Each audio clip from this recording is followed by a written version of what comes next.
Hello, my name is Katie Smith. Welcome to my Lesson 3 assignment, Diversity Reflection. For this reflection, I listened to the This American Life episode, The Problems We All Face. It was a 2-part special about how structural racism affects schools and the education that students receive. I remember when Obama was elected and people said things like, "Racism is gone in America because we have a black president." Sadly, racism has been systematically built into our society.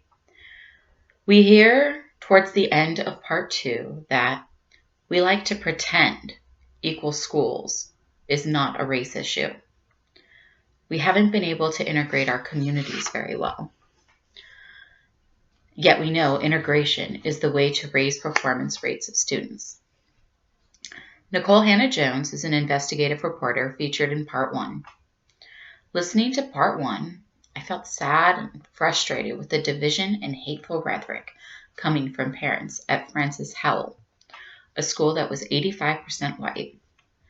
The school is 30 miles away from Normandy, a school that is high poverty, high minority, and the school lost its accreditation.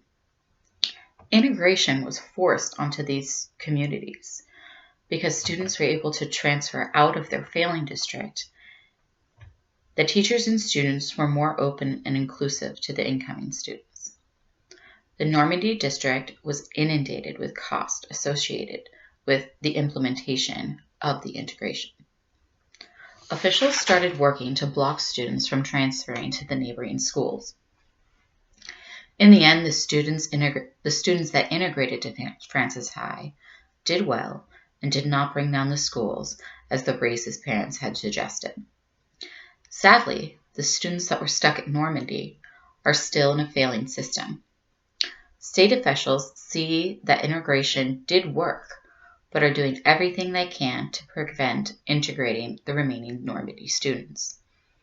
Any child that has been forced to go to school in a district like Normandy, we can't look at as a society and say, that child got an equal education. That child had an equal opportunity. That person should just work harder.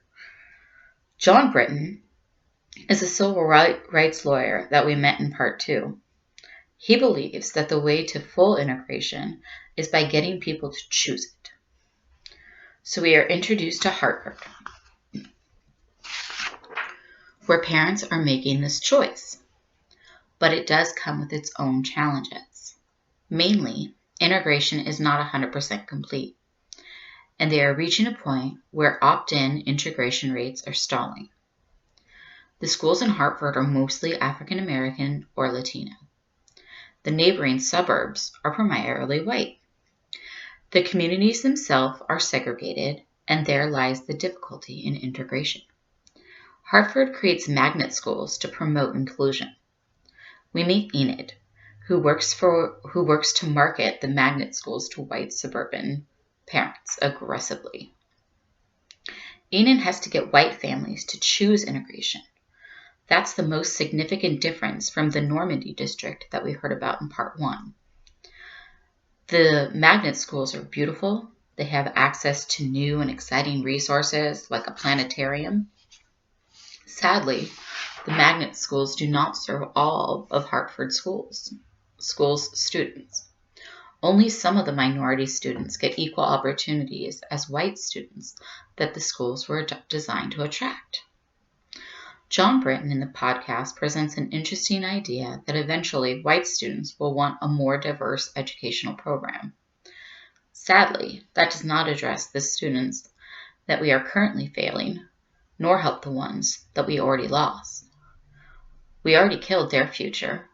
Shouldn't someone be responsible for that? I think minority children and students are affected by structural racism.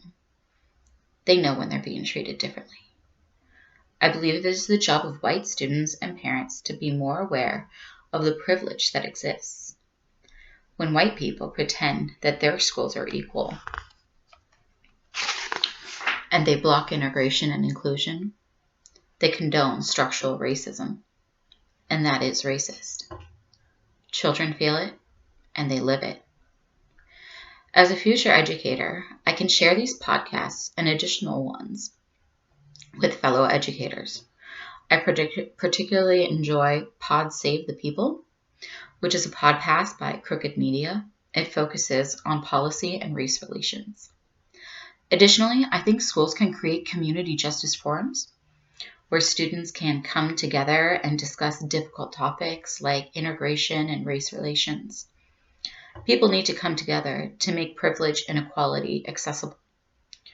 Beyond the education setting, inequality needs to be addressed in all aspects of society, from housing to employment opportunity and even economic possibilities like access to loans and credit. Learning how to value and appreciate cross-cultural relationships is to everyone's benefit. When everyone comes to the table for discussion, there will be differences of opinions, but we can't ignore anyone. All people must be willing to examine themselves and reach out to the community.